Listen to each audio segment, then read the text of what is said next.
నా తెలంగాణ బిడ్డలారా, మీ అందరినీ చూస్తుంటే నా గుండె గర్వంతో నిండిపోతుంది.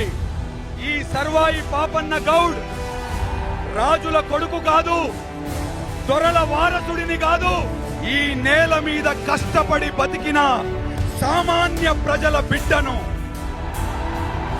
నేను కత్తి పట్టింది దోపిడి రాజ్యం అంతం చేయనీకి. దొరల ముందు తల వంచొద్దని చెప్పి పోరాడినోడిని. మన బీసీలు ఎవరికి తక్కువ కాదు.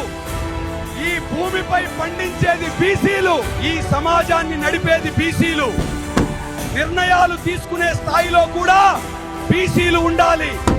గుర్తుపెట్టుకోండి, తల వంచి అడిగితే దానం దొరుకుతుంది, తలెత్తి నిలబడితే రాజ్యాధికారం దొరుకుతుంది. నేను చేసిన పోరాటం కత్తితో జరిగింది. ఈ పోరాటం ఐక్యతతో, చైతన్యంతో, ప్రజాస్వామ్య మార్గంలో జరగాలి. అదే నాకు మీరిచ్చే నిజమైన నివాళి. జై